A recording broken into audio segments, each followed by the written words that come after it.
The Dallas Mavericks made the NBA Finals last season, but is it possible their offense is even more dangerous? While their offensive rating doesn't currently back that up, it certainly looks that way.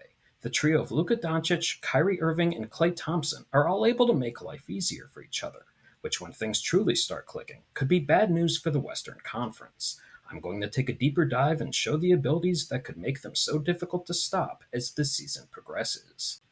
Klay Thompson was the Mavericks' marquee signing this offseason, and is one of the greatest shooters in NBA history, figured to get plenty of clean looks from deep, playing with Doncic and Irving. So far, this has been true.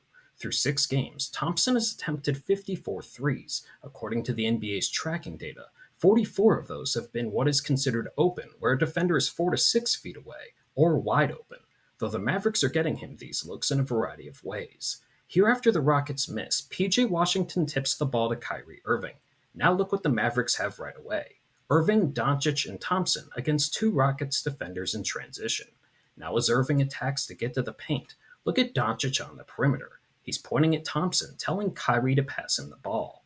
Klay relocates, and with how quickly he gets into his shot, the Rockets don't have enough time to recover, and the result is a 3. The scary part is, Thompson's starting off cold shooting in transition, and he typically shoots over 40% on threes when pushing the pace, so that should even out as the season progresses.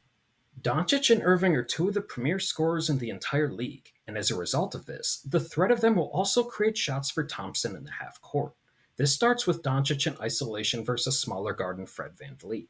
Though as he gets downhill, Dillon Brooks rotates to help. There's only one problem. The players to Doncic's right. He passes the ball to Irving, who decisively attacks the closeout and draws 2 defenders. But look who is now open on the right wing, Thompson.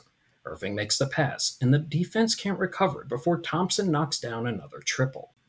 Then there's the factor we all expected, Luca Donic creating out of pick and roll. He's absolutely incredible, creating for both himself and others out of this. And we've already seen the threat of him in the action create looks for Thompson. Here Doncic is running pick and roll with Derek Lively, but he goes away from the screen and gets downhill. Though in typical Luka fashion, he now has 2 defenders on him when he's in the paint, and all eyes are on him. Though he knows Thompson's out on the left wing, and he makes the pass where, despite the closeout, Thompson knocks down the 3. In this example, Doncic is again running pick and roll with Lively, and you can see the Spurs defense is in a bind. As a defender rotates to help on Doncic, you can see Klay Thompson tagging Victor Wembanyama. Though as Lively rolls, Wembanyama has to stay with him due to the lob threat, and Luka's initial defender who worked through the screen goes back to the ball. Though after the tag and relocating, Thompson is now wide open. Luka finds him, and after taking his time, Thompson knocks down the 3 that Doncic had no doubt was going in. Now here's the scariest part of this Mavericks trio. The threat of Thompson and the Mavericks supporting cast now gives both Doncic and Irving more chances to truly go one-on-one against defenders. Considering both are among the best isolation scorers we've seen in recent memory, this makes defenses have to pick their poison. Here Irving is in pick and roll. Though as he works through the screen, the Timberwolves have decisions to make. If you let Lively roll to the rim and focus on Kyrie, that's an easy dunk. Though if you send 2 to the rolling Lively, that leaves Thompson alone in the corner. So now as a result, Irving gets the switch and is playing one-on-one. The Timberwolves do a good job of taking Lively out of the play here, but Kyrie is able to get into his shot, and the result is 2 points. This time it is Doncic in pick and roll.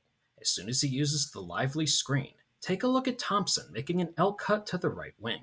This takes away a defender, and with the center having to account for a rolling Lively, Doncic essentially has an isolation possession.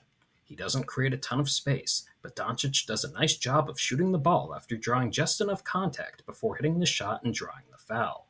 Here's another example in pick and roll. This time, after Doncic uses the screen, Daniel Gafford is rolling.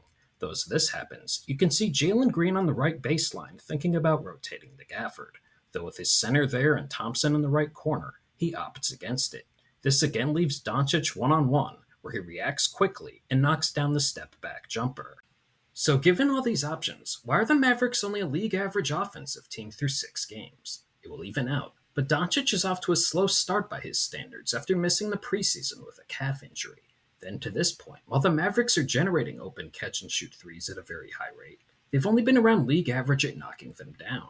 Over an 82-game season, there are a lot of times you have to emphasize the process over the results. Despite that, the Mavericks are still 4-2. so it could be a lot of trouble for defenses everywhere when things are fully clicking.